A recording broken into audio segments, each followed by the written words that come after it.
Bonsoir à tous et bienvenue pour ce nouveau webinaire de la Chambre britannique de la Bridgesham. On va parler ce soir de l'avenir des relations entre le Maroc et la Grande-Bretagne. Quelles nouvelles opportunités pour l'économie marocaine? 50 jours, 51 jours précisément après le Brexit. Vous savez, le Maroc a signé un accord d'association il y a maintenant un peu plus de 2 ans avec la Grande-Bretagne pour pouvoir continuer ces échanges de manière normale.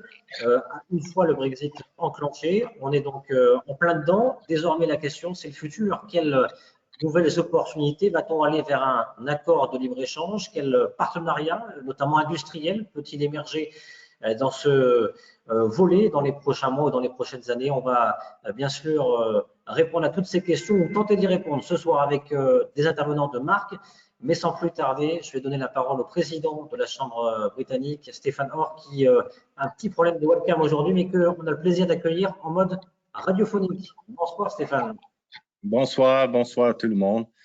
Chers adhérents, chers intervenants, mesdames, messieurs, bonsoir. Merci pour votre participation à ce nouveau webinaire consacré ce jeudi aux nouvelles opportunités post-Brexit entre Maroc et Royaume-Uni. Il y a un peu plus de 40 jours, le Royaume-Uni a quitté l'Union européenne après 4 années de négociations. Ce divorce soigneusement négocié permet d'ouvrir une nouvelle page économique pour le Royaume-Uni et le Maroc y a toute sa place. Dès 2018, le Royaume-Uni s'est dirigé vers le Maroc pour désigner un avenir post-Brexit. En 2019, un accord d'association a été signé entre les deux pays pour poursuivre nos échanges commerciaux de manière normale dès l'enclenchement du Brexit. Aujourd'hui, il est temps de booster cet accord à travers de nouvelles opportunités et de penser dès maintenant à un accord de libre-échange favorable pour nos deux économies. Pour rappel, le Royaume-Uni est le 8e client du Maroc. Les échanges commerciaux annuels entre le Maroc et le Royaume-Uni se chiffrent à plus de 18 milliards de dirhams. Nous pouvons aller beaucoup plus loin et trouver des intérêts communs. Quels secteurs peuvent profiter de Brexit?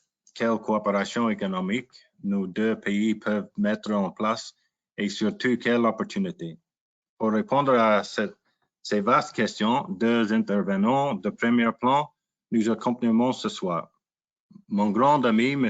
Ali Siddiqui, directeur général de l'industrie au ministre et de l'industrie, du commerce et de l'économie verte et numérique, qui va nous donner la vision de ministre pour l'accord entre le Maroc et le Royaume-Uni et les avantages pour les investisseurs britanniques ainsi que les opportunités liées à la deuxième phase de l'accélération industrielle. Merci d'être avec nous ce soir. Et avec nous aussi, Son Excellence, M. Simon Martin, ambassadeur de Sa Majesté britannique au Maroc, qui nous présentera le tout premier diagnostic un mois après la sortie effective de l'Union européenne, ainsi que les différents chantiers en cours et mesures afin de rendre le Maroc un pays prioritaire pour le Royaume-Uni. Merci d'avoir accepté notre invitation, Monsieur l'ambassadeur. Ce webinaire est aussi le vôtre. N'hésitez pas à nous écrire pour poser vos questions. Avant de céder la parole à M.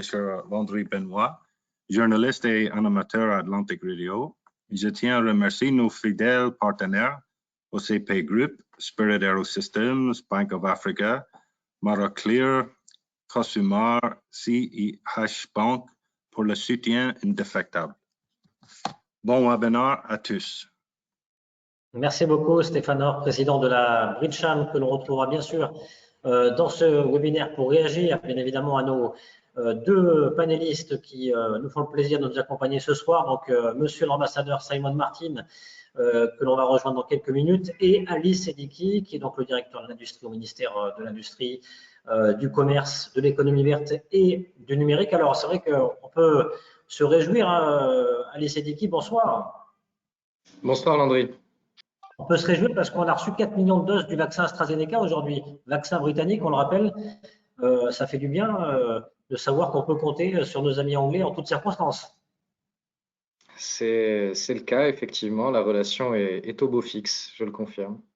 Alors, quelles relations justement économiques, industrielles dans le futur, dans les prochaines années? C'est ce qu'on va voir avec vous ce soir. On va faire un point sur les opportunités globales, les opportunités également industrielles, parce qu'il y a un nouveau plan d'accélération industrielle qui est sur la table depuis maintenant quelques jours et qui est entré en action depuis quelques jours.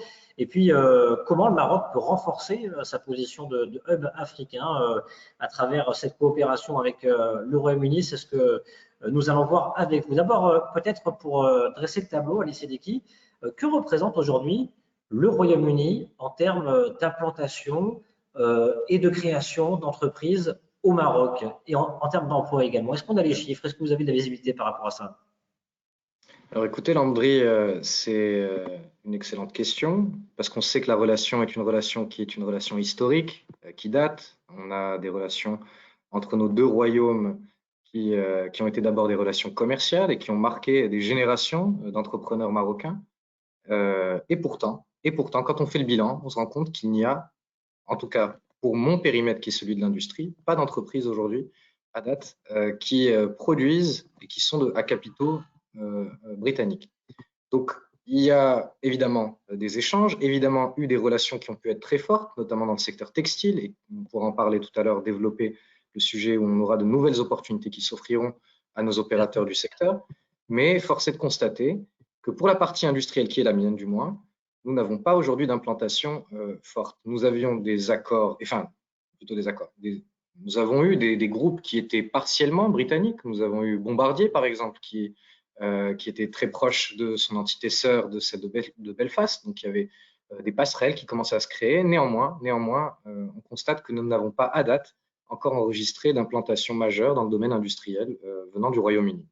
Bon, peut-être dans le futur, effectivement, dans le textile, pourquoi pas dans l'automobile également. C'est vrai que depuis plusieurs mois, années, entre guillemets, on entend ce bruit de couloir hein, d'un opérateur de l'industrie automobile. On espère que ça verra le jour hein, dans les prochains mois, ou peut-être dans les prochaines années. Quelles opportunités donc économiques et industrielles à saisir pour le Maroc dans la sortie du Royaume-Uni de l'Union européenne? On voit qu'il y a beaucoup de choses à faire du coup. Effectivement, en fait, comme vous l'avez souligné, c'est une nouvelle relation qui est en train de se créer. Et comme toute nouvelle relation, elle est porteuse d'opportunités. En fait, le cadre des échanges avec le Royaume-Uni était tributaire de la relation que nous avions avec l'Union européenne. Donc la simple sortie du Royaume-Uni de cet accord fait que, fatalement, vous avez l'obligation de renégocier un ensemble de sujets avec un partenaire qui est un nouveau partenaire, mais que vous connaissez très bien. Et bon, il y a un carcan, évidemment, duquel on ne peut pas sortir, puisqu'on travaille avec quand même l'héritage de la relation avec l'Union européenne quand on s'adresse au Royaume-Uni. Néanmoins, on a senti la volonté de nos partenaires britanniques, comme la volonté d'ailleurs du Royaume du Maroc, de créer une nouvelle relation qui se fonde sur ce socle qui a été celui de nos premiers échanges, mais aussi qui s'affranchit maintenant de la relation commerciale qui pouvait être celle du Maroc et de l'Union européenne. Donc, les opportunités, elles sont évidemment tout aussi nombreuses que les secteurs d'activité qui nous lient aujourd'hui, le Royaume-Uni et le Maroc. Néanmoins, on a quelques secteurs qui sont des secteurs qui vont normalement bénéficier en priorité de cette sortie actée du Royaume-Uni de l'Union européenne. En tout premier lieu, ce sont les secteurs qui sont les secteurs où vous allez avoir les avantages compétitifs du Maroc qui sont prépondérants. Donc, tout ce qui est secteur manufacturier, où vous allez avoir de l'intensité de travail qu'on va retrouver dans les usines. Donc, c'est le cas du textile, par exemple, c'est le cas de l'automobile, et où il y a un vrai avantage comparatif du Maroc vis-à-vis du Royaume-Uni, toujours en gardant comme cible le marché européen. Donc, tous ces secteurs qui sont des secteurs forts pour le Royaume-Uni, que ce soit à travers les marques qu'on peut avoir dans le textile ou les marques et la supply chain pour l'automobile, eh bien, vont nécessairement avoir un avantage à s'installer au Maroc pour pouvoir bénéficier du marché européen, même si aujourd'hui l'accord qui a été signé entre l'Union européenne et le Royaume-Uni consolide finalement les fondamentaux de la relation qui était la leur au sein de l'Union. Mais là, le Royaume-Uni peut aussi bénéficier de cette compétitivité naturelle du Royaume pour s'installer et pour vendre l'output de production en Europe, qui est, rappelons-le, un de ces marchés prépondérants. Le deuxième point, c'est les modifications qui vont arriver au niveau de l'Union européenne, qui sont déjà anticipées par le Maroc. Et pour une raison qui est simple, c'est que nous avons une relation avec l'Union européenne qui nous permet de nous aligner rapidement et d'anticiper tous les changements majeurs qui auront lieu au sein de l'Union, et notamment les mesures de protection, qu'elles soient tarifaires ou non tarifaires, qui peuvent arriver et sur lesquelles nous sommes, encore une fois, étroitement associés par nos partenaires de l'Union européenne. Eh bien que le Royaume-Uni garde évidemment une relation forte avec ses partenaires européens, eh bien le Maroc a aujourd'hui des choses à offrir dans le cas où de nouvelles barrières pourraient s'ériger entre le Royaume-Uni et l'Union européenne. Et c'est donc cette relation triangulaire finalement qui va offrir de nombreuses opportunités à nos deux pays pour pouvoir finalement adresser un même marché débouché qui est celui de l'Europe. Quand je mentionnais les futures barrières, il y a évidemment un enjeu majeur qui est celui des taxes carbone aux frontières, pour lequel le Maroc pourra être un acteur, un partenaire en tout cas de choix pour un ensemble de pays, et de l'Union européenne d'une part, mais aussi du Royaume-Uni, puisque comme vous le savez déjà, on en a longuement échangé dans un séminaire précédent, nous avons des énergies renouvelables qui sont parmi les plus compétitives au monde et dont on peut faire bénéficier nos partenaires britanniques. Monsieur l'ambassadeur, son Excellence Simon Martin nous a rejoint. Bonsoir, monsieur l'ambassadeur. Bonsoir André, désolé d'être un peu en retard, nous avons des problèmes techniques, mais je ne veux pas interrompre mon ami Ali Siddiqui. Donc, Bon, dans un instant, dans quelques minutes, pour réagir bien entendu à Ali Siddiqui, pour parler des opportunités de développement et de partenariat entre le Royaume-Uni et le Royaume du Maroc. Alors, Ali Siddiqui, vous nous parlez de l'automobile, du textile. Il y a effectivement aussi le projet de décarbonation. Le Royaume-Uni prend le lead sur ce dossier-là, l'Union européenne également. Le Maroc est en train de regarder les possibilités et les mesures qui peuvent être prises pour le secteur industriel. Est-ce qu'on peut également s'attendre à davantage de coopération en matière d'agroalimentaire, en matière d'énergie renouvelable?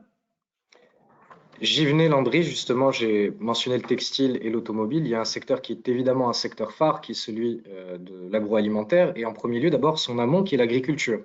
Donc, sachant que la sortie était actée, qu'il y a un ensemble d'enjeux qui étaient liés à la politique agricole commune, qui pouvaient freiner la relation directe qu'a le Maroc aujourd'hui avec le Royaume-Uni. Et aujourd'hui, il y a un potentiel, toujours sur un secteur qui n'est pas le mien, qui est l'amont d'un autre secteur qui pourra en bénéficier, qui est celui de la transformation des produits de l'agriculture. Et là encore, il y a une volonté ferme des opérateurs marocains comme des opérateurs britanniques du point de vue de la distribution, de créer de nouvelles passerelles et de bénéficier d'un output de grande qualité qui est celui du Maroc, comme vous le savez. Nous avons des produits de grande qualité dans l'agriculture et aujourd'hui, nous développons une offre en aval à travers tout l'accompagnement qui est fait dans le cadre du contrat programme que nous avons avec les différentes fédérations du secteur agroalimentaire marocain pour faire monter en qualité et en volume la production agroalimentaire marocaine. Donc là, vous avez mis le doigt sur un gros sujet, effectivement, et qui est un sujet qui est partagé par nos amis britanniques et sur lequel nous travaillons. Sur le sujet des ENR, des énergies renouvelables, c'est terminer le mot d'introduction sur la compétitivité de ces énergies, c'est aussi leur disponibilité. C'est aussi leur disponibilité qui est un atout majeur de notre royaume. Et la bonne nouvelle, c'est qu'effectivement, le Royaume-Uni est à la pointe des technologies et des développements sur ces sujets-là et dans des domaines qui sont complémentaires.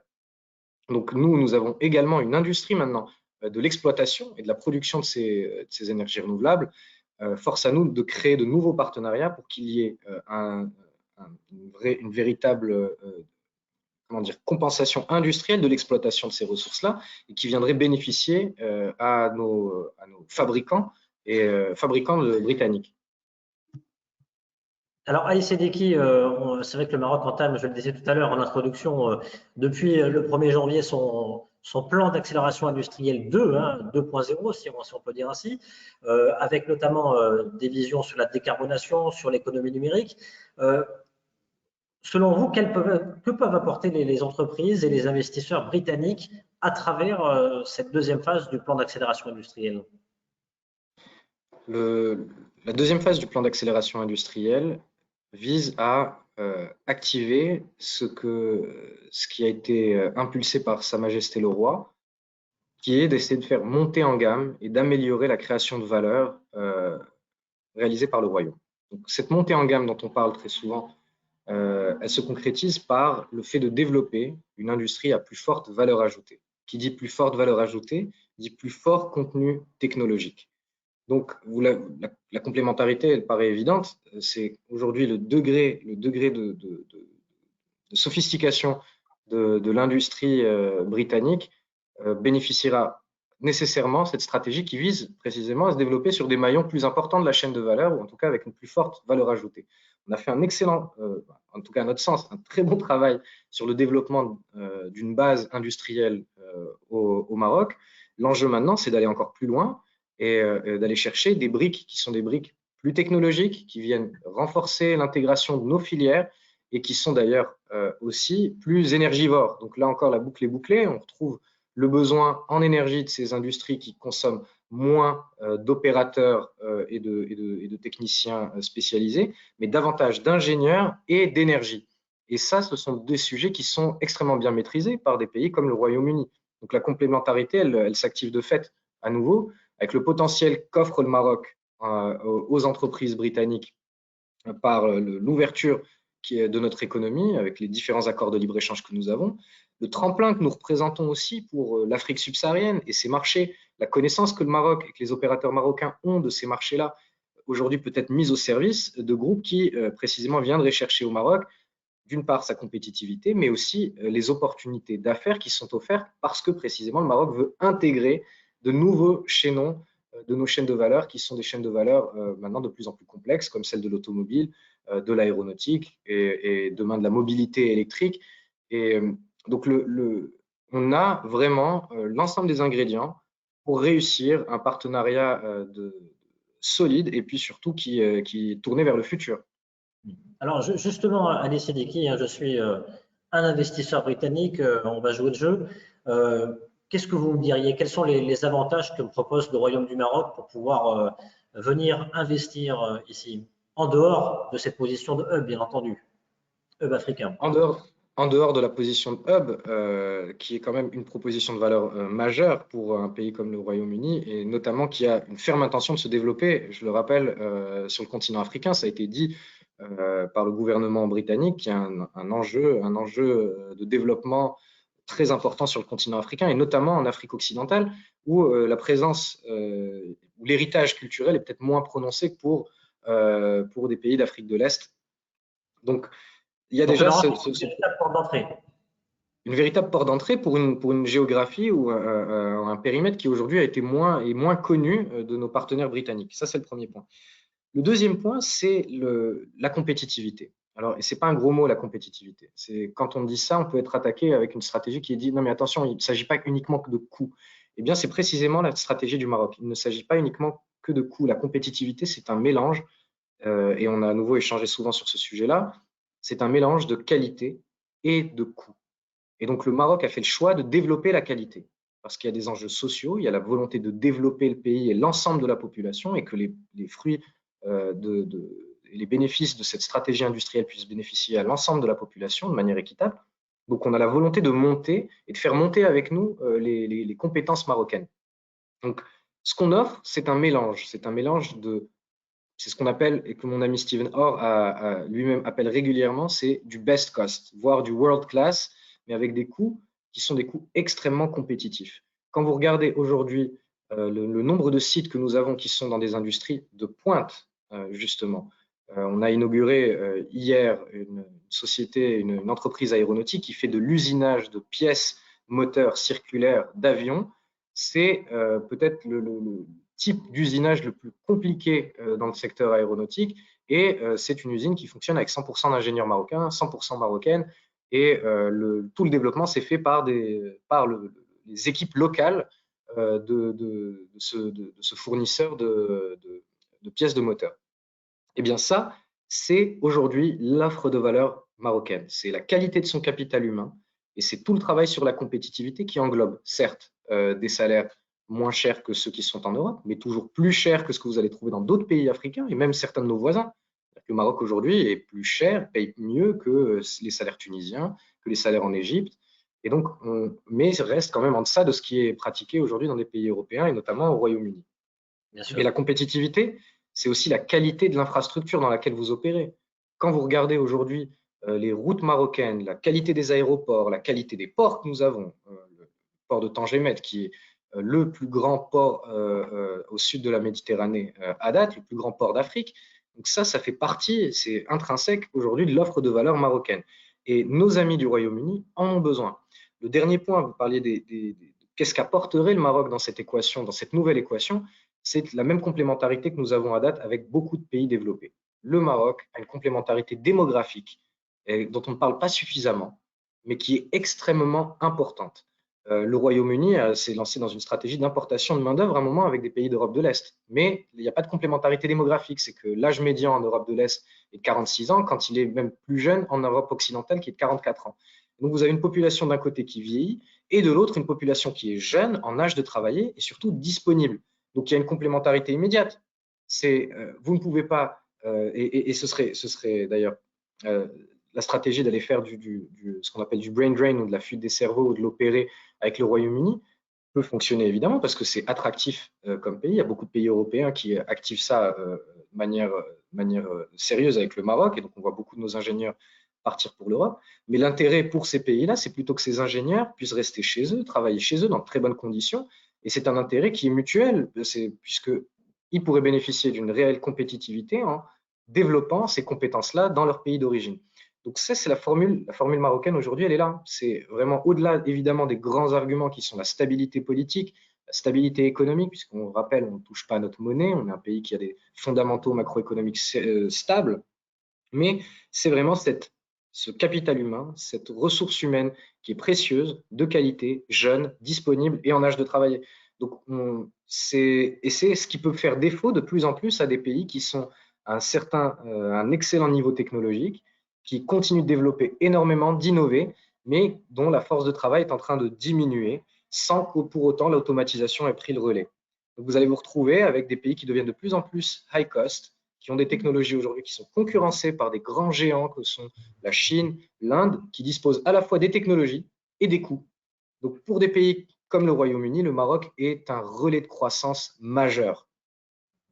Bon, on a vu donc pas un seul avantage, mais bien une dizaine, voire plus. Je pense que même les mains n'arrivent pas à compter. Effectivement, une offre de valeur assez importante et large pour les investisseurs britanniques. Je voudrais qu'on parle avec vous, Alice Siddiqui, également ce soir de l'accord d'association signé entre le Maroc et le Royaume-Uni en 2019. Quel est votre regard, quelle est votre vision sur cet accord d'association ? Il est forcément positif. C'est un accord qui a été travaillé par le ministère de l'Industrie et du Commerce. Nous avons participé aux échanges qui ont mené à cet accord d'association. Notre ministre de l'Industrie l'a ratifié. Donc, on a travaillé ensemble parce qu'on sentait le besoin de renouer le contact et de le contractualiser. Il y avait un besoin mutuel de renouveler le partenariat. Maintenant, c'est une première étape. Les discussions continuent et puis à mesure que le Royaume-Uni et le Maroc prennent conscience de l'intérêt qu'on a de travailler ensemble, eh bien certainement qu'il y a de nouvelles choses qui vont arriver qui permettront d'aller plus loin et d'aller surtout transformer de nouvelles opportunités que nous avons dans les secteurs qu'on a déjà cités. Alors, je pensais notamment au textile. Il y a des choses à faire dans le textile qui sont extraordinaires. On a une base qui est aujourd'hui un savoir-faire dans le fast fashion qui n'est plus à démontrer. On travaille avec le leader mondial qui est Inditex. Eh bien, il y a des marques qui sont concurrentes d'Inditex qui pourraient bénéficier déjà du travail qui a été fait par leurs grands concurrents, d'autres donneurs d'ordre espagnols, et tirer profit finalement de cet enseignement qu'a le Maroc dans un domaine qui est un domaine aujourd'hui qui est en forte croissance malgré évidemment le repli qui est lié, le repli de consommation qui est lié à la crise. Mais pour cela, il faut évidemment qu'on aille davantage travailler cet accord qui s'inspire de ce qui existait auparavant en grande majorité. Alors, c'est vrai que le Royaume-Uni a signé de nombreux accords de libre-échange pendant les négociations sur le Brexit avec l'Union européenne, accords de libre-échange qui sont entrés en vigueur depuis le 1er janvier. Un accord de libre-échange avec le Maroc sera en discussion indiscutablement. Et selon vous, quel changement à prévoir dans cet accord de libre-échange? Alors, c'est une question qui m'est difficile d'appréhender dans sa globalité pour une raison qui est simple, c'est qu'il y a un département qui s'occupe d'aller chercher vraiment l'ensemble des sujets qui sont à prendre en compte avant de signer un accord de libre-échange. Bien sûr. En revanche, pour la partie industrielle et pour la partie qui me concerne, il y a déjà beaucoup de sujets qui ont été adressés dans l'accord actuel. Mais il y en a, comme je le disais, on parlait du textile par exemple, mais il y en aura d'autres. Il y a des sujets qui vont arriver sur, par exemple, la production de molécules vertes à partir d'énergies renouvelables qui devront être prises en compte. Il y a d'autres sujets qui arriveront sur la production de la mobilité électrique, de la mobilité autonome, qui aujourd'hui ne sont pas appréhendés par cet accord, parce qu'encore une fois, cet accord s'inspirait de l'existant et qu'il fallait absolument qu'on retrouve le niveau de notre coopération bilatérale. Et donc, des améliorations, il y en aura, très certainement. En tout cas, des propositions d'amélioration du point de vue de l'industrie, il y en aura. Elles seront évidemment mises en balance avec le travail qui est fait actuellement sur d'autres secteurs et puis et soumises au jugement des experts de la Direction générale du commerce et du ministre du Commerce, qui est également ministre de l'Industrie. Mais du moins, nous avons des propositions, nous avons des idées, notamment la simplification et l'amélioration des règles d'origine du secteur textile pour pouvoir avoir accès à ces grands donneurs d'ordre britanniques et évidemment un travail qui sera fait pour pouvoir bénéficier pleinement du potentiel des énergies renouvelables et de fabrication et de production de molécules vertes par le Royaume du Maroc. Alors, il y a 2 mois, événement, un tweet de Donald Trump, l'ancien président américain, reconnaissance américaine de la souveraineté marocaine sur le dossier du Sahara, normalisation avec Israël. C'est un événement qui chamboule la géopolitique et bien évidemment a des conséquences économiques. Je parle de cette actualité-là qui est récente parce que je voudrais vous poser cette question-là également à Ali Seddiqi. Comment renforcer la position du Maroc comme hub pour l'Afrique et est-ce que notamment ce changement peut permettre de multiplier nos chances d'être visibles sur l'échiquier international? Sans pour autant commenter la décision américaine qui relève encore une fois du périmètre de la diplomatie, nous, notre Sahara offre énormément d'opportunités.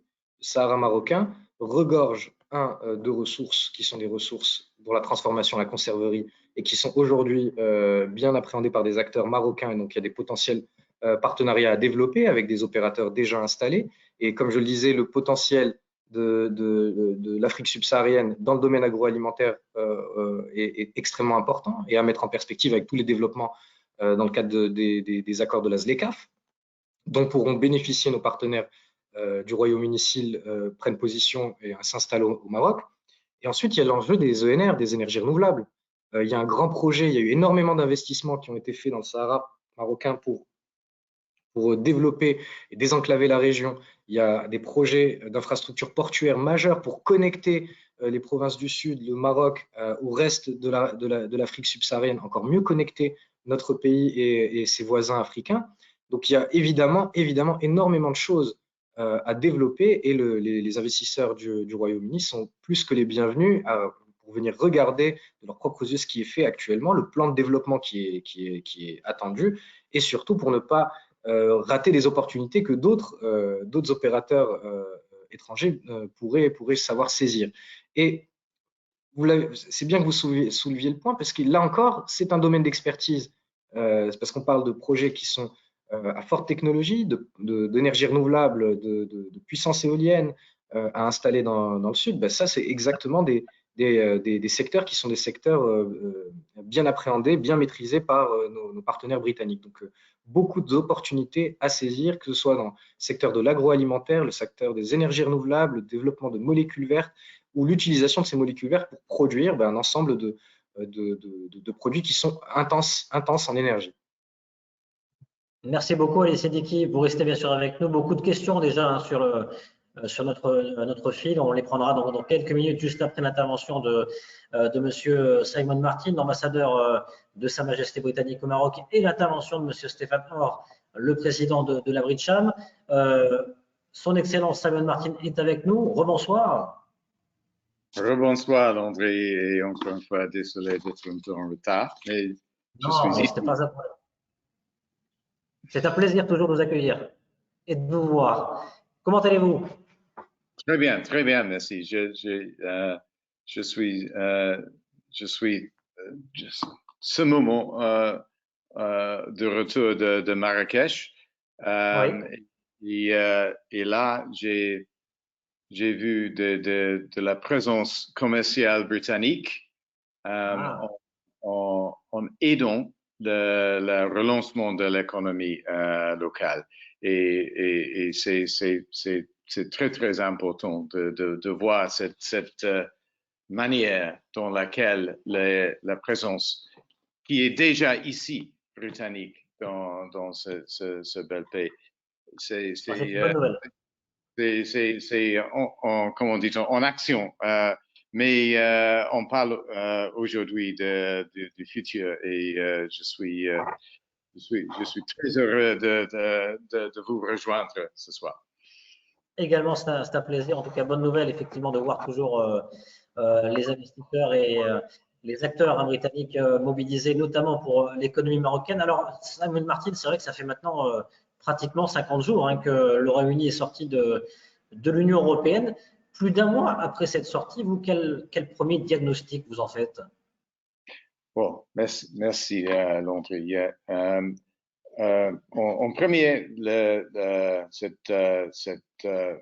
notre retraite de l'Union européenne et du marché commun, etc., était suivie de l'entrée en vigueur de notre accord d'association. Et le premier diagnostic, c'est positif. Cet accord a assuré la continuité de la commerce entre nos deux pays. Ça, c'était notre planification détaillée, mutuelle avec les autorités, avec nos partenaires marocains. Et il me semble que jusqu'ici, l'expérience est positive et ces efforts ont été fructueux. Mais ça c'est notre impression. Et c'est très important d'entendre de nos partenaires, des autres participants dans ce webinaire, si ça c'est tout à fait vrai. Mais en général, il nous semble que c'était un effort réussite d'assurer la continuation de notre commerce, de nos échanges après notre retraite.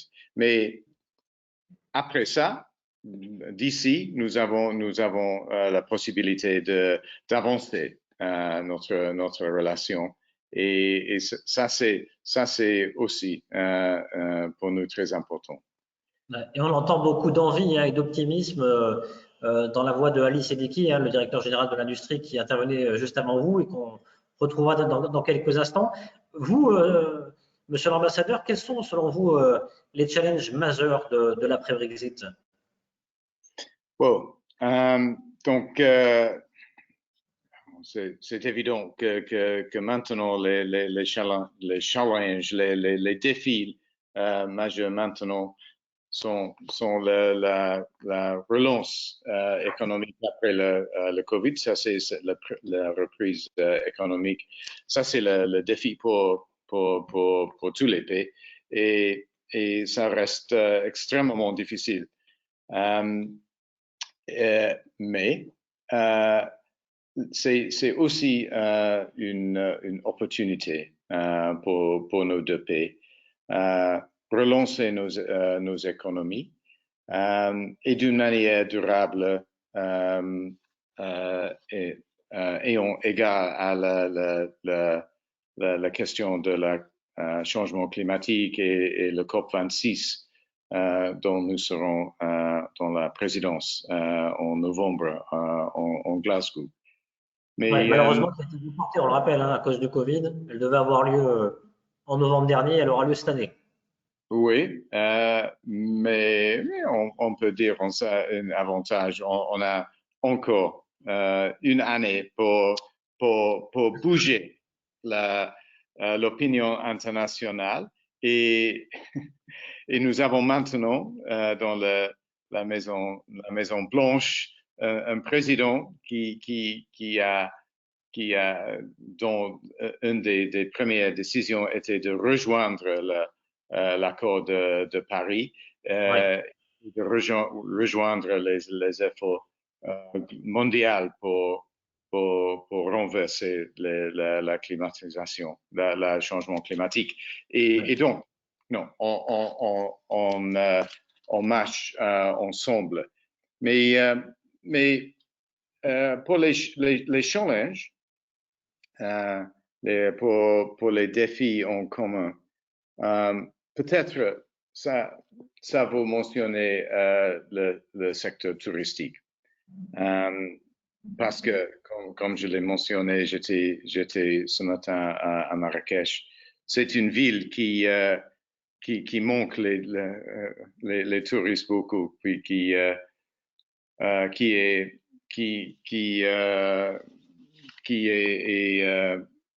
important. Oui. En charme, un marketing important au niveau international. Oui. Les touristes britanniques sont là, une des groupes les plus importants. Et selon un de mes collaborateurs là, ils seront les plus nombreux dans les années à venir. Et donc, comment pouvons-nous travailler ensemble pour développer le tourisme durable entre le Royaume-Uni et le Maroc? C'est une question très, très importante. Et ça va avoir une pression très importante sur cette belle ville de plus en plus sec. Et donc, ça, c'est un secteur où nous pouvons travailler ensemble. Il y a beaucoup d'investissements britanniques dans ce secteur, et surtout par les individuels et les petites entreprises. Mais il peut avancer la durabilité de cette industrie très importante. Donc, mais ce sont les défis. Mais je pense que cette question se porte un peu aussi sur le futur de notre relation commerciale. Et peut-être où se trouve le Maroc dans la nouvelle carte géopolitique post-Brexit. Et pour ça, je peux dire en premier, soyons-nous honnêtes. On peut lire beaucoup d'un accord de libre-échange avec les États-Unis, avec le Canada, avec l'Australie, etc., dans nos journaux britanniques, et pas beaucoup d'un accord de libre-échange avec le Maroc.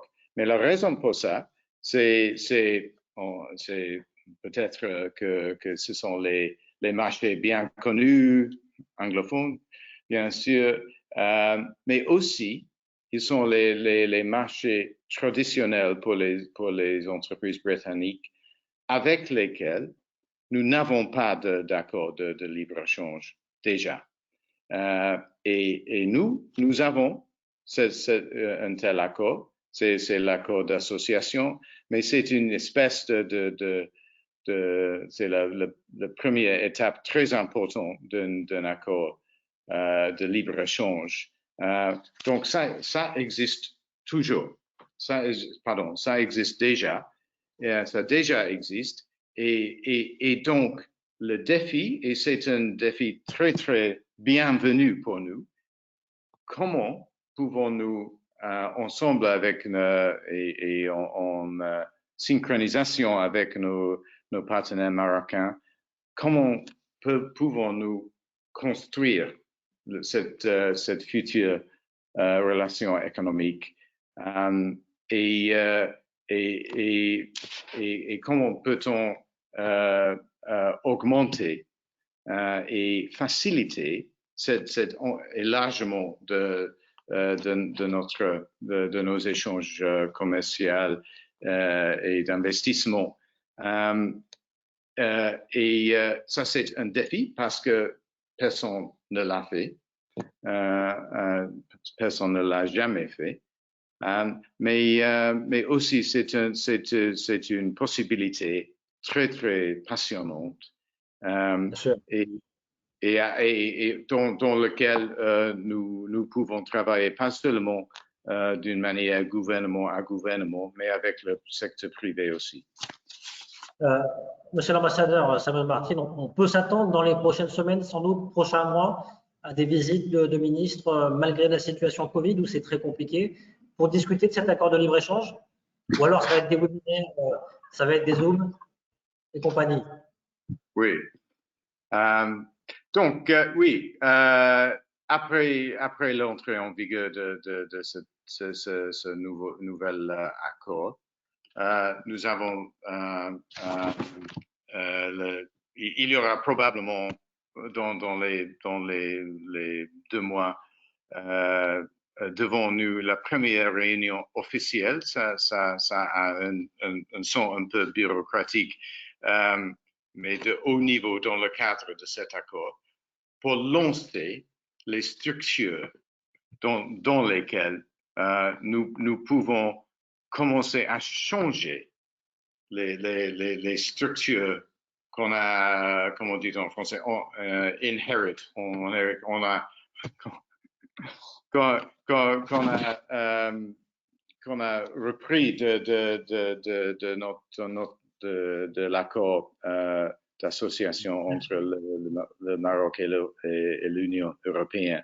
Et donc, ça c'est le début de ce processus pour augmenter, pour améliorer cette situation.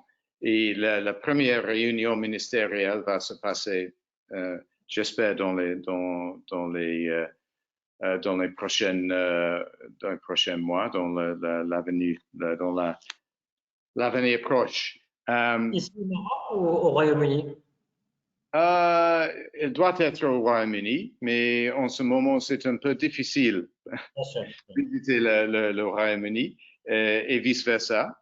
J'ai un inbox assez plein de mes concitoyens qui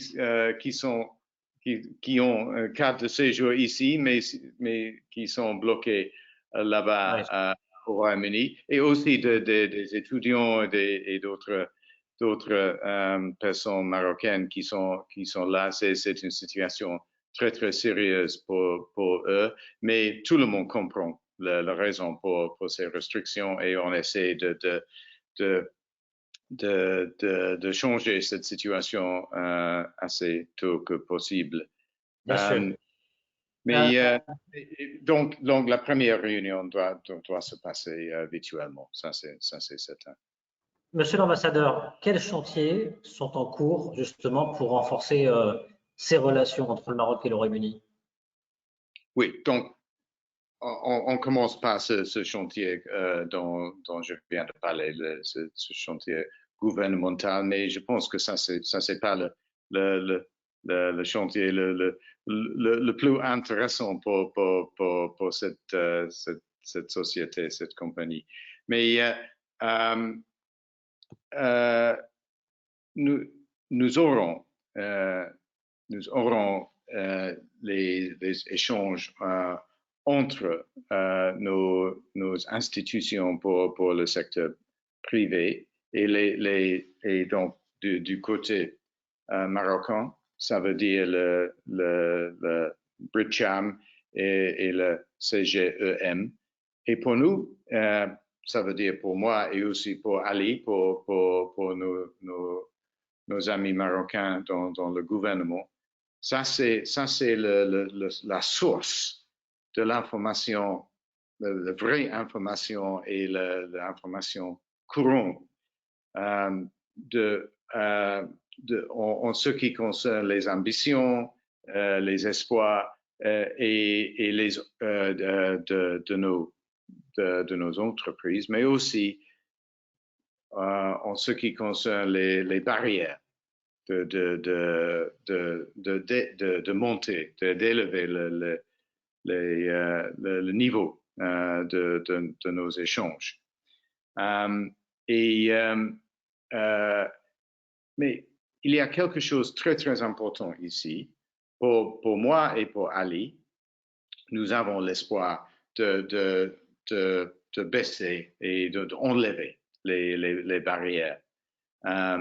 Et pour nos entreprises, nous les présentons les moyens de faire plus facile, plus libre, plus fluide les échanges économiques, pas seulement dans la commerce, mais aussi, pas seulement dans la commerce des choses réelles, mais aussi les services professionnels, les services financiers, et aussi l'investissement. Et ça, c'est la nouveauté maintenant. Mais aussi, on parle des chantiers, des secteurs, et Ali a mentionné quelques secteurs qui sont pour nous deux les cibles de nos actions. L'agriculture et la technologie agricole, c'est un bon exemple. J'imagine qu'on va parler d'autres secteurs plus tard, mais je peux mentionner ça parce que nous venons de recevoir dans les derniers jours une proposition. Je ne l'ai pas mentionné encore à Ali, d'une organisation agricole dans le nord du Royaume-Uni pour transformer une partie du secteur agricole marocain en portant de nouvelles technologies d'investissement dans la fabrication,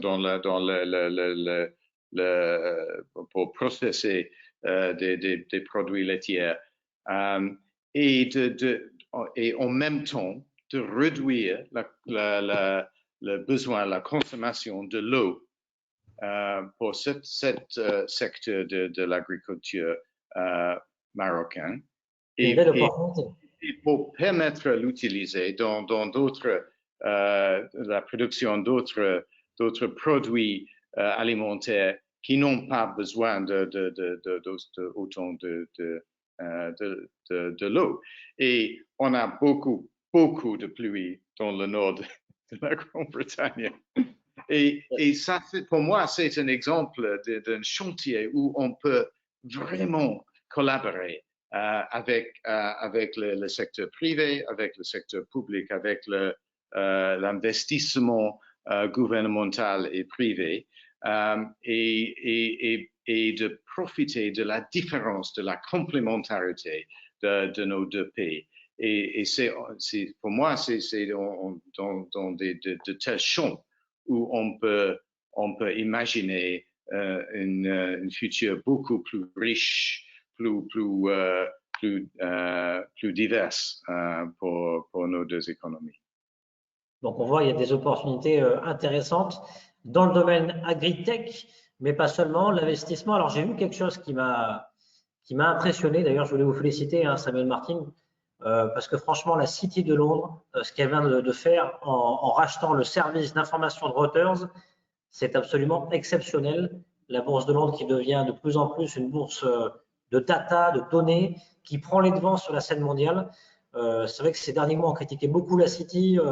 On était inquiet pour la City avec le Brexit. Finalement, la City peut peut-être jouer un rôle encore davantage moteur dans le devenir des marchés financiers. Et c'est vrai qu'ici au Maroc, il y a des partenariats qui ont été faits déjà avec la bourse de Casablanca. En tout cas, vous avez parlé d'agriculture, de technologie. On peut imaginer aussi peut-être davantage de partenariats dans le textile, dans l'automobile. Ça peut être des secteurs aussi intéressants plus tard?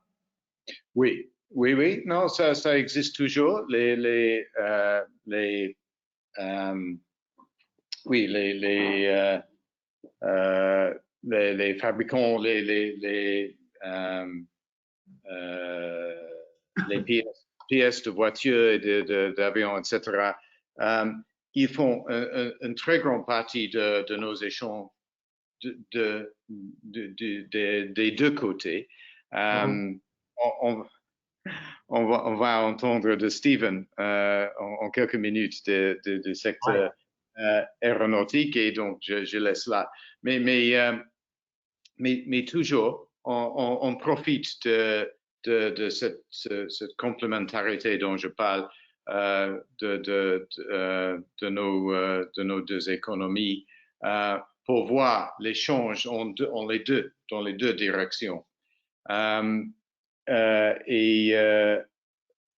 ce qui concerne les textiles, l'opportunité ici, les possibilités ici que Ali vient de décrire, sont très importants.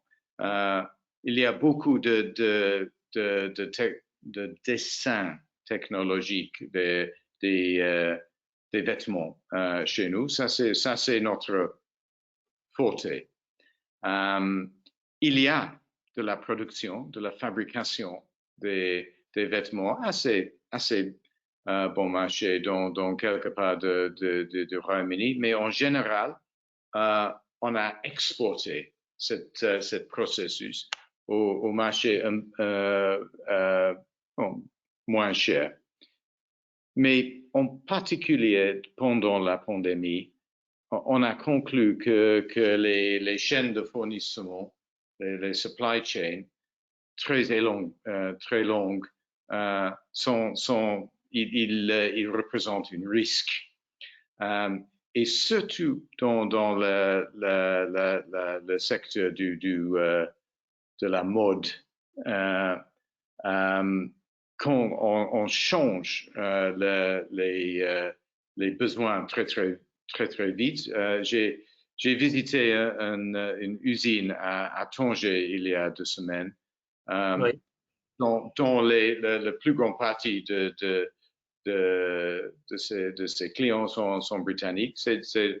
Franchement, c'était une usine irlandaise, mais ses clients sont presque tous au Royaume-Uni. Et il m'a dit, quand le soleil brille dans le Royaume-Uni, et c'est un événement assez rare, on change la demande. Tout d'un coup, on ne veut pas porter les manches longues, etc.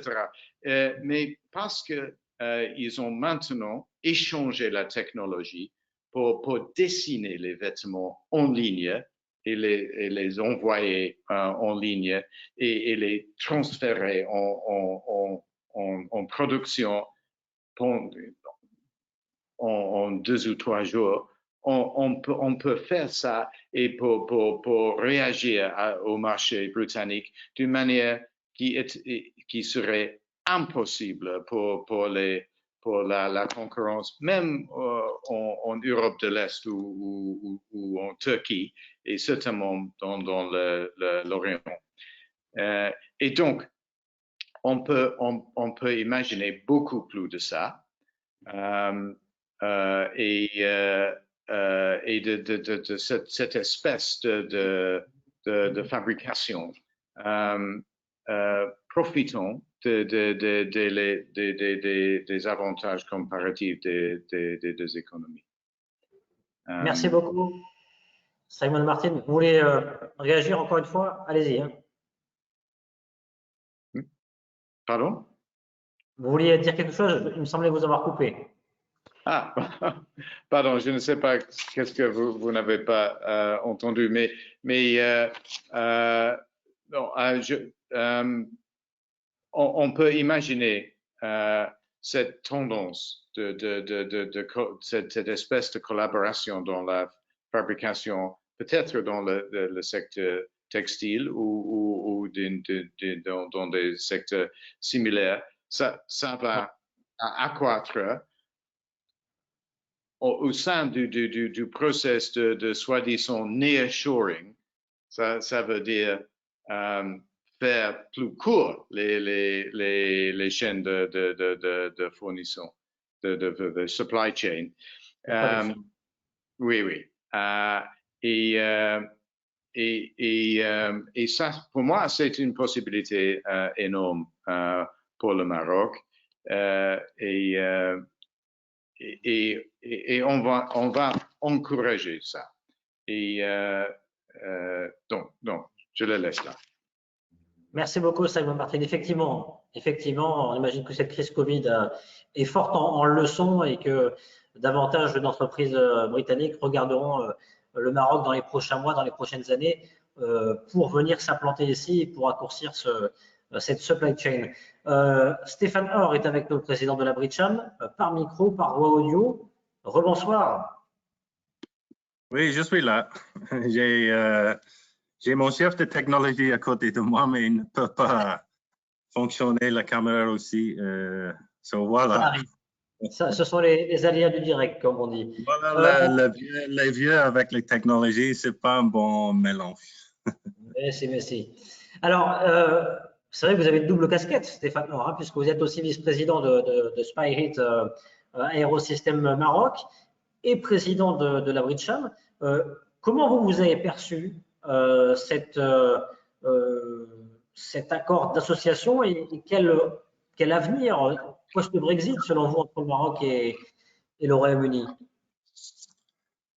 Pour moi, personnellement, je ne suis pas politicien, mais je n'ai pas caché mes pensées sur le Brexit. J'ai été très pro à la point et je continue très pro. Et pour moi, je pense que la situation post-Brexit, ça offre beaucoup plus d'opportunités au Maroc et aussi au Royaume-Uni. Je pense qu'avant le Brexit, nous avions un marché européen avec les diverses quotas, etc. Mais pour moi, aujourd'hui, je pense que nous avons en effet créé deux marchés. Un marché qui a déjà existé européen. Et maintenant, tu as le marché Royaume-Uni aussi un peu séparé. D'accord? Pour moi, les opportunités, c'est deux fois. Si je suis très optimiste, tu as deux marchés, plus d'opportunités. Je pense que c'est vrai que dans le cadre de l'Union européenne, les produits ne sont pas tous imposés de quotas, mais désormais, je pense que le Maroc peut voir une opportunité particulière avec le Royaume-Uni séparément de l'Europe. Pour moi, c'est fantastique. Est-ce que vous pensez que la transition post-Brexit a subi des complications pour les échanges entre le Maroc et le Royaume-Uni? Pas vraiment, non. Je travaille, comme tu sais, dans l'aéronautique et on fait beaucoup d'échanges avec les autres usines de maintenant c'est Spirit, qui est une base de Belfast, Irlande du Nord, et en Écosse aussi. Et on ne trouve pas les grandes complications à propos de passage physique des marchandises qui traversent l'Europe, mais qui va aller directement à le client final. On n'a pas beaucoup de problèmes. C'est plus de problèmes avec l'effet de la pandémie qui a créé les problèmes à les douanes, je pense plus que le Brexit. Mais je pense, comme toutes les choses nouvelles, ça va prendre un peu de temps pour les gens pour apprendre le nouveau système. C'est quoi les documents j'ai besoin. Mais je sens, pièce par pièce, ça va améliorer et ça va disparaître. Et aussi, ça donne les opportunités pour créer le nouveau route aussi. Pour aller directement au Royaume-Uni. On peut commencer à voir pour créer les routes, par exemple, un bateau qui va aller directement, par exemple, Tanger directement à Angleterre ou en Irlande, par exemple. Oui. Je pense que ça va passer aussi, certainement sur le produit agricole. Et voilà l'opportunité pour un peu de technologie qui peut venir pour aider à créer les routes comme ça. Et quand tu crées une route comme ça, tu peux créer les autres routes aussi. Et ça, c'est les routes dans tous les deux sens. Aller-retour. Peut-être une route maritime un jour, cette année, l'année prochaine, entre le Maroc et la Grande-Bretagne, une route directe, bien entendu. Bien sûr, bien sûr, bien sûr. C'est plus que possible. Ça va venir. Certainement, ça va venir. Vous êtes le président de la Bridgesham. Quel rôle, justement, la Bridgesham peut avoir dans les prochains mois pour contribuer à renforcer les relations économiques entre le Maroc et le Royaume-Uni, Stéphane Or? Quand j'ai pris le poste de président, j'ai pensé que ça va être un bon poste de président, ça va être tranquille et une bonne chose à faire. Mais en réalité, je suis tellement très occupé. Sur le rôle de Bridgesham est toujours de promouvoir le commerce entre le Royaume-Uni et le Maroc et l'importation et l'exportation aussi dans toutes les deux directions. Nous avons travaillé très dur pour comprendre d'abord les besoins du Maroc parce que dans notre stratégie, c'est quoi le besoin de le Maroc, c'est quoi les besoins du Royaume-Uni et c'est quoi les deux besoins qui est bon ensemble.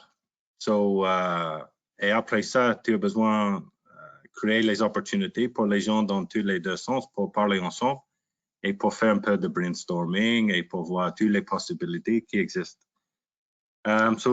Nous prévoyons ensuite de découvrir les besoins de Royaume-Uni en termes d'opportunités de business avec le Maroc aussi.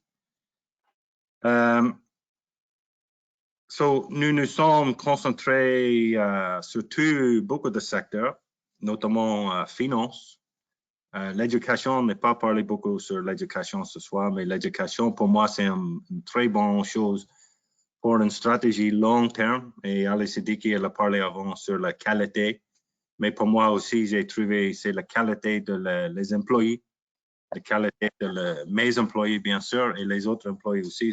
Quand je parle sur le Maroc, dans le pays externe, toujours je parle sur mes employés, ils apprennent très vite et c'est un très bon système de formation qui donne nous l'opportunité pour grandir vite. Et ça, c'est tellement super. J'ai passé beaucoup de temps dans les autres pays comme le Mexique, comme les États-Unis, Canada, partout. Et je pense vraiment que le Maroc, c'est dans la première place pour les employés. Et avec une mentalité aussi, je veux travailler, je comprends, je vais travailler, mais aussi je vais faire une évolution dans mon carrière aussi. C'est super, mais je vais retourner à la question. Désolé. Oui, bien sûr. Petit détour un peu. Le rôle de Bridgesham, c'est comme j'ai dit au début, juste pour booster les échanges, okay? Et pour créer le link entre tous les deux pays. Je parle sur toutes les personnes qui entendent ce soir. Si vous êtes un entrepreneur, si vous avez les idées, tu peux contacter le Bridgesham directement, tu peux me contacter directement et on va vous aider le maximum pour faire ton entreprise. L'invitation est donc lancée. Stéphane Or, effectivement, on parle beaucoup d'accords de libre-échange Maroc-Royaume-Uni à l'avenir. Comment orienter l'accord d'association actuel signé, on rappelle, en 2019 vers un accord de libre-échange pour les deux pays? Je pense que je dois laisser cela aux experts de gouvernement, mais je vais dire ça va venir. Je suis certainement au futur, ça va venir, mais étape par étape. On a commencé avec, maintenant on a un accord qui fonctionne bien, mais je sens entre tous les deux pays une grande motivation pour travailler plus en plus proche et pour créer les alignements stratégiques. Et je sens, après un peu de temps, je ne sais pas combien de temps, ça va passer et on va avoir un libre-échange. Je n'ai pas vu dans ma vie aussi un pays comme le Maroc qui est ouvert pour faire le business. Ils ont tellement ouvert, ils ont beaucoup d'accords de libre-échange avec beaucoup de pays et So, pourquoi le Royaume-Uni va être différent? Je pense pas et je pense que ça va prendre juste un peu de temps, c'est tout. Pour moi, le truc qui est le plus important, c'est pour créer les stratégies, c'est Royaume-Uni, il peut ramener les choses, Maroc, il peut offrir les choses aussi. Ils ont également variable pour créer une stratégie très importante. Mais c'est pas, parfois on peut focuser très fort sur le marché interne. Tu es un pays entre Royaume-Uni et Maroc, je sens, entre tous les deux, tu as 100 millions citoyens. Mais le marché global, c'est 8 milliards. So pour moi, la chose plus importante, c'est pour avoir Royaume-Uni travailler très proche avec le Maroc pour créer les stratégies pour rentrer dans le marché global. C'est pas juste le marché interne entre Royaume-Uni, Maroc, Royaume-Uni. Et j'ai vu ça dans ma vie, j'ai vu ça dans mon expérience là, quand tu crées une bonne stratégie et tu peux avoir les choses complémentaires, tu peux rentrer dans le marché et tu peux être super compétitif, comme Ali il a dit avant, super compétitif avec une performance de moyen world class performance avec le niveau qualité, livraison, etc. Et tu peux faire la compétition et la concurrence avec tous les autres pays de le monde. Et ça, c'est le truc qui m'excite le plus, le marché global. So, voilà. Merci beaucoup, Stéphane Or, président de la BritCham. Vous restez avec nous. Alors, on a beaucoup de questions. Ça tombe bien. On a 25 minutes, pratiquement 30 minutes pour pouvoir en parler et répondre à vos questions, hein, chers téléspectateurs qui nous suivent depuis tout à l'heure. Alors, je vais d'abord faire réagir peut-être Ali Sediki, directeur de l'industrie au sein du ministère de l'industrie, justement, qui est avec nous ce soir, qui intervenait tout à l'heure en première partie. Ali Sediki, peut-être une réaction aux propos de monsieur l'ambassadeur et de Stéphane Or. On a eu cette information comme quoi il y aura donc sans doute, on espère que la situation sanitaire s'améliorera dans les prochaines semaines, mais une réunion de haut niveau entre le Maroc et le Royaume-Uni dans les 2 prochains mois. C'est un premier pas en avant vers un accord de libre-échange. Et vous, qu'est-ce que vous retenez des interventions de deux autres invités de marque ce soir? Déjà, le premier point, c'est qu'on peut dire qu'on est tous alignés. On a parlé de la qualité du partenariat historique et de la volonté d'aller plus loin. On partage les mêmes éléments de langage. On sait qu'on a beaucoup de choses à faire ensemble et qu'on n'est pas encore au niveau auquel on pourrait être. Et pour moi, c'est ce que je retiens comme message clé, c'est de dire on va développer les choses parce qu'aujourd'hui, on sait qu'on n'est pas au niveau auquel on pourrait être. On a des programmes qui sont maintenant très concrets. Il y a des programmes de coopération dans le domaine de la gestion hydrique et du développement agricole. Son Excellence, Monsieur l'ambassadeur, a rappelé la volonté aujourd'hui affichée d'investir dans la fabrication et la transformation des produits de l'agriculture marocaine à destination probablement du Royaume-Uni, mais d'autres marchés. Donc, on est en symbiose, on parle des mêmes choses et on sait qu'on va valoriser le même point de vue qui est celui d'une coopération mutuellement bénéfique. Derrière ce concept qu'on utilise très souvent, il y a une réalité. C'est que nous sommes complémentaires, comme je le disais au démarrage.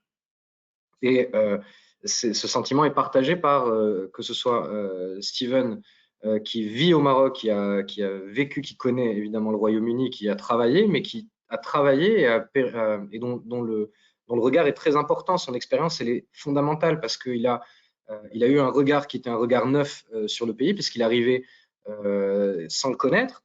Il a vécu dans plusieurs pays, dont le Canada, et il a vécu au Royaume-Uni. Et il est arrivé au Maroc vraiment neutre. Et donc, son avis compte énormément. Après ces années de travail au Maroc, dans un secteur qui n'est pas simple, qui est celui de l'aéronautique, il est aujourd'hui porteur d'un message qui est celui que nous, on véhicule aussi. C'est la qualité du capital humain, la qualité de l'accompagnement étatique global, parce qu'il y a énormément de choses qui sont mises en œuvre pour assurer le fait que les gens puissent travailler de manière sereine. On on a passé en revue les avantages comparatifs du Maroc. On a rapidement mentionné la stabilité politique, mais c'est un avantage majeur dans un continent comme le continent africain. Et pour pouvoir rayonner en Afrique, il faut déjà avoir cette stabilité politique. La stabilité économique, c'est également extrêmement important parce que ça sécurise les investisseurs internationaux parce qu'ils savent que leurs actifs sont protégés quand un pays est extrêmement conservateur dans sa gestion de ses fondamentaux. Donc, ça, c'est vraiment des atouts de poids. Ce qu'a rappelé Steven et son Excellence, Monsieur l'Ambassadeur, c'est les atouts dont on a parlé, cette compétitivité que l'on peut apporter, cette qualité des ressources humaines marocaines et ensuite les opportunités qui s'offrent à nos opérateurs dans nos deux pays. Et donc oui, je retiens bien le volet de l'agroalimentaire comme étant des préoccupations immédiates parce que là, c'est des quick wins, comme on dit en bon français. C'est des choses qu'on peut réaliser rapidement. Il y a évidemment, vous l'avez cité en introduction, Landry, des discussions sur le secteur automobile avec des grands acteurs de l'automobile. On est déjà à date, on sert la plateforme du Royaume-Uni à partir du Maroc. On a des câbleurs qui, à Tanger, servent les partenaires de Jaguar Land Rover. Donc, il y a déjà des passerelles qui se sont créées. La compétitivité marocaine, maintenant, est bien comprise dans des secteurs qui sont le secteur de l'automobile, le secteur de l'aéronautique. Force à nous maintenant de faire connaître ce que peut apporter le Maroc au Royaume-Uni et ce que peut apporter le Royaume-Uni au Maroc, évidemment. Alors, vous avez parlé d'Afrique, Ali Sediki, ça tombe bien parce qu'on a quelques questions sur l'Afrique et justement, je voudrais en poser une à Monsieur l'Ambassadeur, à Simon Martin. On a une question de Abderrahim qui se demande, Monsieur l'Ambassadeur, est-ce que vous pensez encourager l'investissement dans le Sahara marocain dans l'avenir post-Brexit et est-ce que selon vous, il y a des opportunités dans les provinces du Sud? Donc, on va encourager l'investissement britannique dans tout le pays. Il y a un processus pour résoudre la question plus large du Sahara. Mais je pense que la chose importante, c'est de créer pas seulement l'opportunité, mais cette tradition, cette tendance pour les investisseurs et les entreprises marocaines de considérer comme partenaire de choix le Royaume-Uni et vice-versa. Et ça, c'est la chose la plus importante. Mais en ce qui concerne l'Afrique, Landry, cette question du Maroc comme porte sur l'Afrique, c'est très important. Justement, on a cette question de Karim. Karim qui nous dit comment la coopération entre le Maroc et le Royaume-Uni peut contribuer au développement de l'Afrique. Oui. Donc, il y a beaucoup de moyens de contribuer et elle a commencé. Nous avons une institution de développement fondée, financée par le gouvernement britannique. C'est une institution de développement qui s'appelle CDC. Qui a abonné, qui est devenu abonné, shareholder dans BMCE, Bank of Africa, en tant que, je pense, 200 millions de dollars. Et la seule raison pour ça, c'est que cette institution financière, bancaire marocaine, s'engage et présent et investisseur dans les projets de développement dans plusieurs pays africains et beaucoup de pays où les banques britanniques et les entreprises britanniques ne sont pas présents. Ça veut dire les pays de l'Afrique francophone en général, mais d'autres aussi. Et mon gouvernement a identifié le Maroc comme moyen, le canal pour diriger cet investissement de développement en Afrique. Ça c'est seulement un exemple. Je viens de me réunir avec son Excellence le gouverneur du Banque Al Maghreb. Et nous avons parlé du FinTech. Oui. Le système de régulation de FinTech, c'est quelque chose de nouveau auquel on s'occupe dans tous les deux pays. Et des collègues, des fonctionnaires de Banque Al Maghreb assistent en ce moment dans un cours de l'université de Cambridge en ce qui concerne le FinTech. Non, FinTech, c'est quelque chose de très important pour le développement. Parce que si les petites entreprises, les petits entrepreneurs dans les pays en développement peuvent accéder, peuvent utiliser le banking, le mobile banking, et s'ils ont accès aux données de leur marché, les prix des produits, etc. Donc, ils peuvent bénéficier de ça très beaucoup. Et c'est une manière de trouver les raccourcis de développement dans d'autres pays. Donc, nous parlions d'une nouvelle relation entre le Casablanca Finance City, le CFC, et le Cité de Londres ou le secteur financier britannique. Et maintenant, parce que nous avons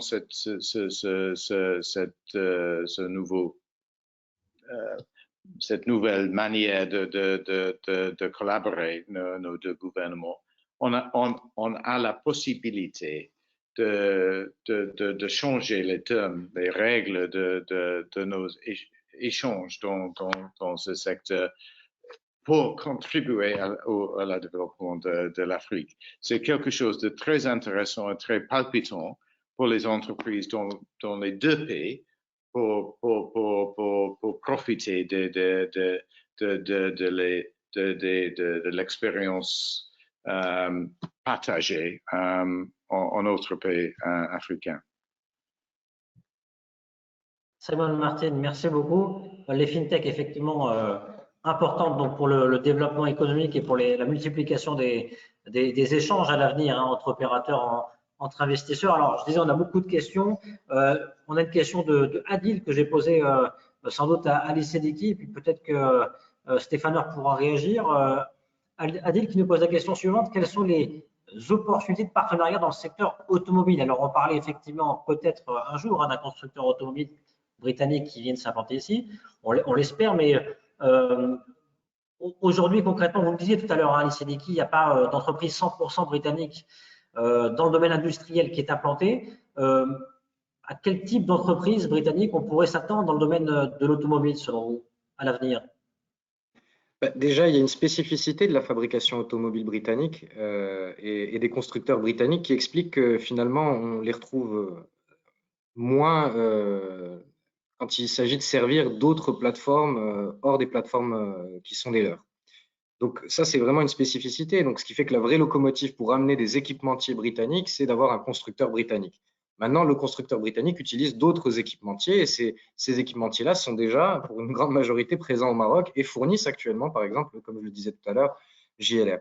Vous avez posé la question des opportunités dans le secteur automobile. Bien, comme vous le savez aujourd'hui, le Maroc réalise des véhicules, une capacitaire de 700 000 véhicules par an entre Renault et PSA, et un taux d'intégration locale de ces véhicules de près de 60%. Quand un véhicule de chez PSA sort, il est à 60% et il est à 59 et des poussières à la sortie de l'usine Renault. Donc, ce taux d'intégration locale, aujourd'hui, la stratégie du ministère, on parlait d'aller chercher des maillons à plus forte valeur ajoutée, c'est de passer de 60 à 80% et donc d'intégrer vraiment de plus grandes valeurs ajoutées sur ces véhicules-là.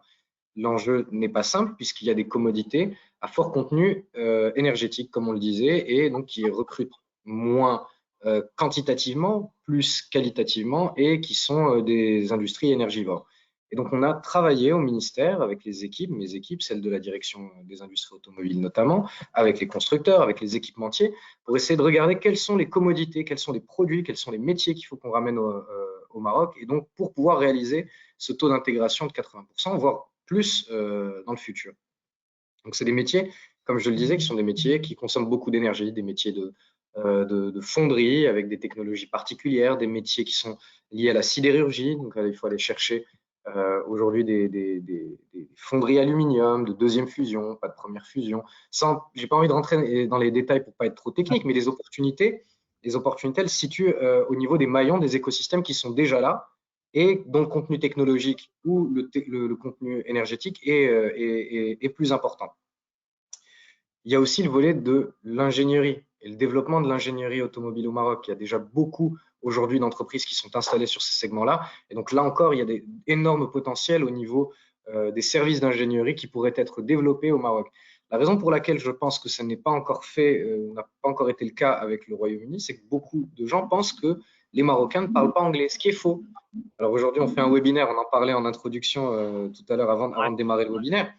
Mais Laurent, ce que vous dites, parce qu'il y a une question justement sur la langue qui va arriver. Très bien. Mais aujourd'hui, de plus en plus de jeunes ingénieurs maîtrisent la langue anglaise, sont en mesure de parler anglais et travaillent actuellement. Il y a des plateaux au sein de cabinets d'ingénierie que je ne citerai pas pour ne pas faire de publicité, mais qui travaillent entièrement en anglais et ils sont connectés avec d'autres centres d'ingénierie, que ce soit en Inde, aux États-Unis, voire même certainement au Royaume-Uni. Donc, il y a de belles opportunités à transformer dans ces secteurs-là, dans le secteur de l'automobile. Et c'est lié aux métiers qui ne sont pas encore là et aux métiers qui sont aujourd'hui déjà développés, mais pour lesquels il y a encore de la place, dont l'ingénierie. Stéphane Or, vous voulez réagir sur l'automobile ou sur l'aéronautique? Bien sûr, comme j'ai dit avant, les gens et les jeunes de Marco, ils le prennent vite. Et j'ai vu ça a déjà existé beaucoup dans le secteur automotif, bien sûr, mais aussi j'ai vu une évolution dans l'aéronautique aussi. Et c'est normal, tu ne peux pas juste rester dans une base de manufacturing. Normalement, c'est une évolution et ça va aller vers l'ingénierie aussi. Sur la question de parler en anglais, ça me touche, comme Ali a dit, on a parlé sur ça. We spoke at the start, why not speak English? So cette société, c'était Bombardier, c'était avant Bombardier, avec un siège de Québec. Et quand je suis arrivé, je ne parle pas français. Maintenant, c'est 50%. Et maintenant, c'est Spirit des États-Unis. Et je te jure, toutes mes directions et tous les gens sur le plancher, ils peuvent parler anglais. J'avais fait beaucoup d'échanges avec Royaume-Uni, avec mes employés. Après 2 mois, tous ils vont retourner. Il a retourné au Maroc. Il parle anglais parfait. So, c'est pas un enjeu. Normalement, on entend c'est une barrière d'entrée, la langue, mais c'est pas vrai. Pas de tout vrai. Et ça, c'est pas une barrière. Ouais. C'était une question de C'est pourquoi la stratégie éducation et pour avoir les universités britanniques, un système qui est complémentaire de les autres systèmes, ça c'est très important. Mais dans mon expérience, les jeunes, ils cherchent pour parler anglais, ils peuvent parler, bien sûr, ils peuvent parler arabe, ils peuvent parler français, mais ils peuvent parler anglais aussi. Mais dans le métier ingénierie, aéronautique, bien sûr, c'est 100% anglais. Dans chaque pays, c'est anglais. Ça, c'est la langue ingénierie. So, c'est tellement important aussi. So, si vous êtes dans les jeunes qui entendent ce soir, je vais dire, apprendre l'anglais parce que ça va être un avantage au futur et tu peux servir ton pays mieux si tu peux parler anglais aussi. C'est vrai que la langue française est la troisième langue des affaires, mais la première, ça reste l'anglais. On va prendre encore deux questions, peut-être une troisième. Je voudrais faire réagir Monsieur l'ambassadeur Simon Martin sur une question intéressante de la part de Amal. Amal qui nous pose la question, Monsieur l'ambassadeur, quels pays et secteurs seraient concernés par la coopération triangulaire entre le Royaume-Uni, le Maroc sur le continent africain? Wow. J'ai parlé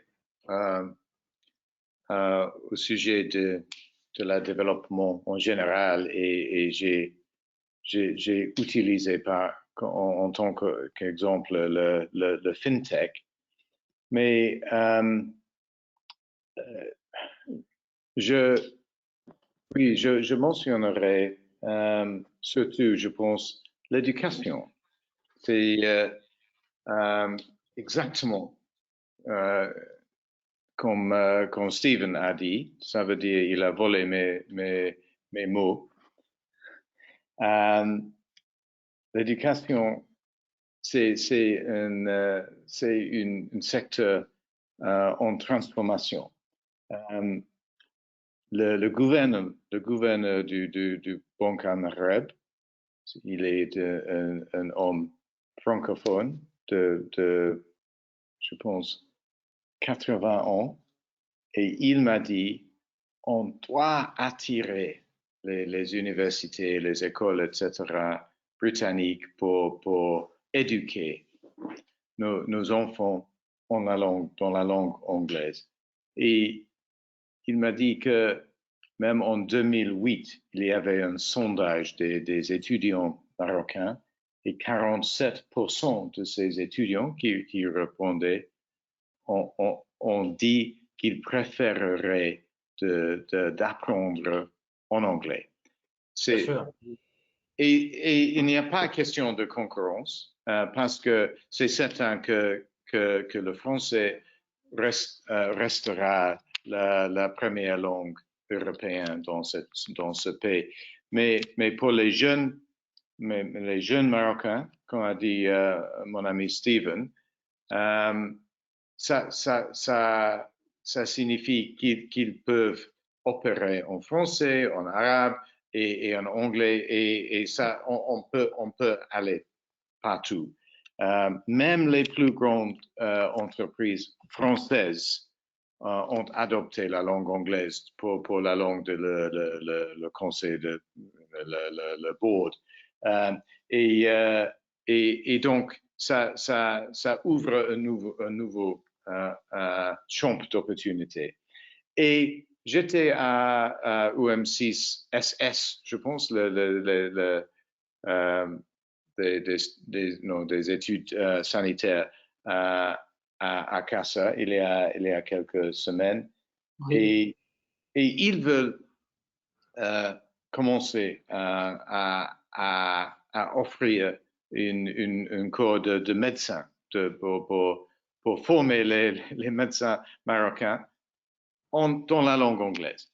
Et les étudiants que j'ai réunis là, ils m'ont dit que nous voulons voyager, nous voulons pouvoir opérer, travailler en tant que médecin dans les pays anglophones, tant que les pays francophones. Mais aussi, le président de l'université a dit on peut vendre nos cours, on peut attirer les étudiants d'autres pays africains pour venir étudier ici. Et en général, les étudiants qui veulent étudier à l'étranger, ils veulent étudier en anglais, même s'ils viennent d'autres pays francophones. Donc, c'est un des secteurs très promettants, mais l'agriculture aussi. Le Maroc, c'est à la tête de l'institution qui s'appelle AAA, l'adaptation agricole africaine. Oui, avec la COP 22. Oui, et avec le soutien de OCP, le Maroc, le Maroc déjà aide beaucoup de secteurs agricoles dans d'autres pays africains et par CDC, BMCE et d'autres moyens, nous pouvons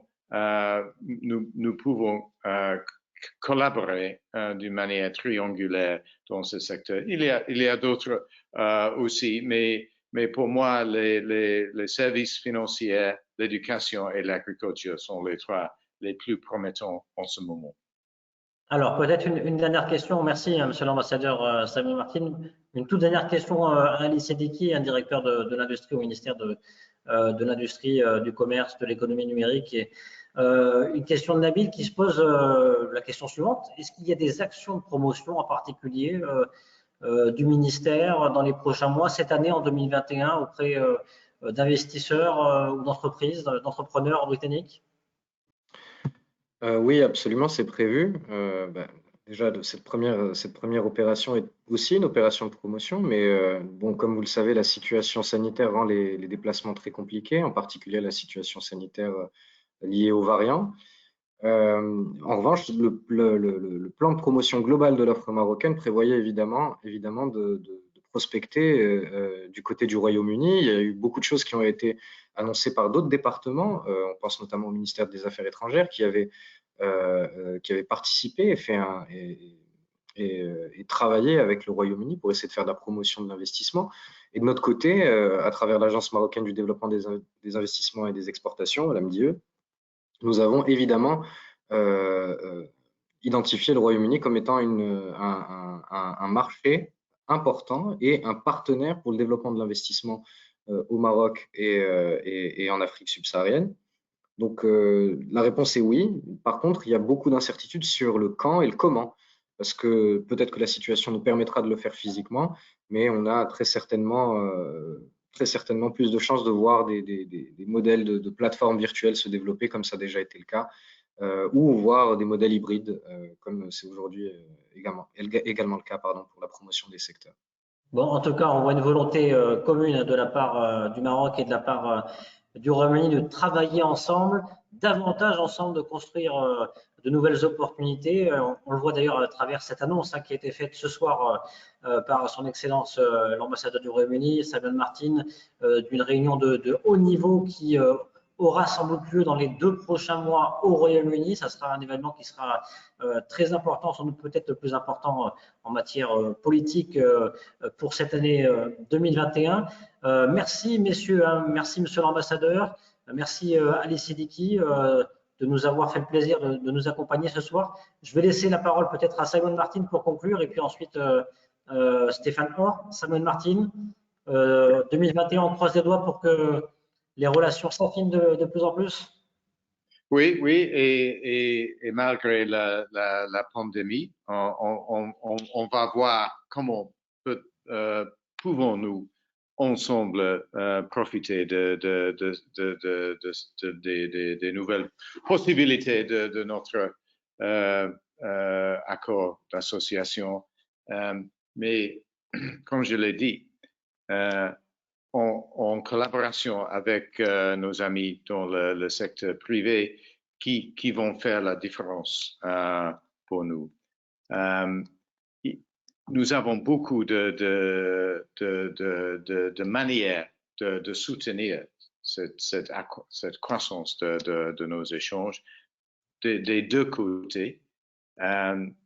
Et j'ai eu le plaisir de rencontrer mon nouveau homologue marocain, Hicham Hajoui, qui va partir pour Londres assez tôt. Il est homme d'affaires et homme d'action. Et nous rejoignons à l'avance de collaborer dans ce défi. Donc, on peut dire que ça va commencé un peu plus lentement que prévu à cause de la pandémie, mais on va voir la croissance et l'accélération avec la coopération de nos entreprises des deux côtés. C'est magnifique qu'on a eu un tel intérêt dans ce sujet et si ça continue, je serai très heureux de vous rejoindre après une période pour réfléchir et pour accueillir les plus de questions et de suggestions de nos partenaires dans le secteur privé. Merci. Merci, monsieur l'ambassadeur Simon Martin. Merci beaucoup. Ali Sedeghi, directeur de l'industrie au ministère de l'Industrie. Stéphane Or, président de la BRICHAM, je vous laisse conclure 2021. On l'espère, année de rendez-vous important entre le Maroc et la Grande-Bretagne. Oui, je pense à la fin de 2021, on est la COP26. Je pense que ça va être un événement magnifique entre tous les deux. C'est une grande opportunité. Et moi, personnellement, ce soir, ça me plaît beaucoup parce que c'est beaucoup, tu peux voir l'énergie qui est derrière de cet échange et l'énergie pour voir le succès entre tous les deux pays. Oui. Et je suis sûr et certain que cette énergie, ça va ramener les choses magnifiques. C'est super. J'ai un grand sourire. Désolé pour mon caméra ce soir. J'ai un grand sourire sur mon visage. Et, ça s'entend, ça s'entend. It's great. C'est super. It's great. Merci beaucoup pour l'ambassadeur. Merci beaucoup, Ali Sedeghi, et toi aussi, Landry, et pour tous les gens qui nous joindre ce soir sur cet webinaire. C'était super. Merci beaucoup, Stéphane Or, et à très bientôt à tous pour un prochain webinaire de la Chambre britannique. Excellente soirée. À très bientôt. Merci tout le monde. Merci Landry, merci Stephen, merci Ali et merci à tous.